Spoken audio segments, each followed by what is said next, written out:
My name is Eric, and I've always considered myself a rational person. Skepticism was my armor, shielding me from the paranormal stories people often shared around campfires. But in the summer of 2002, an experience at Blackwood Cabin shattered my beliefs and left me questioning reality itself. I had rented a secluded cabin deep in the woods of northern Maine. It was meant to be a peaceful escape, a place to unwind and focus on my writing. The locals had warned me about the cabin, saying it had a dark history. But I dismissed their tales as superstitions. The first few days were serene. The isolation was refreshing, and I found myself inspired by the tranquility of the forest.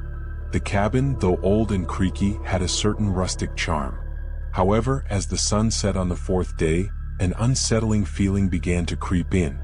That night, as I sat by the fireplace, I heard a faint whispering sound. I paused, straining to hear it over the crackling of the fire, but it disappeared.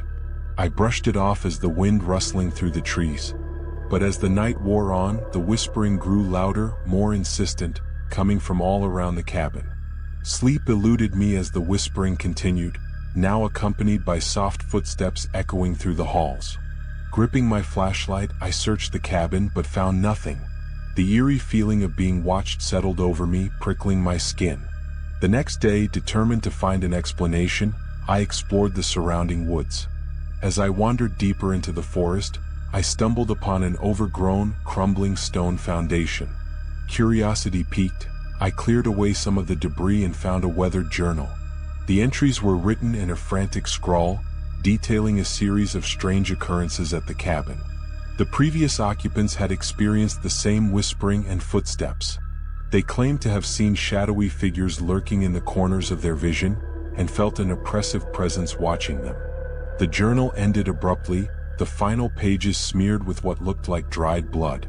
That night, back at the cabin, the whispering returned, now louder than ever. Shadows flickered at the edge of my vision, and a bone-chilling cold filled the room. I felt a hand brush against my shoulder and I spun around, but no one was there.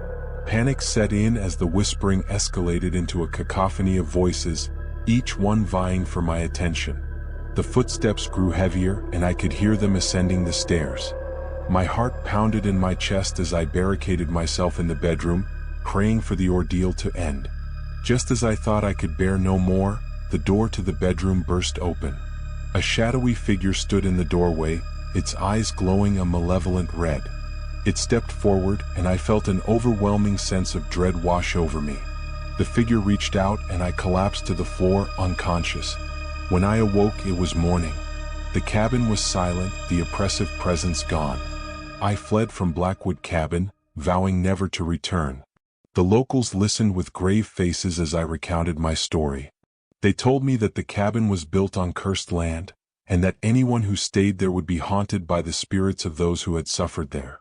Whether it was a hallucination or a genuine encounter with the supernatural, I'll never know. But one thing is certain. The haunting at Blackwood Cabin will remain with me for the rest of my days.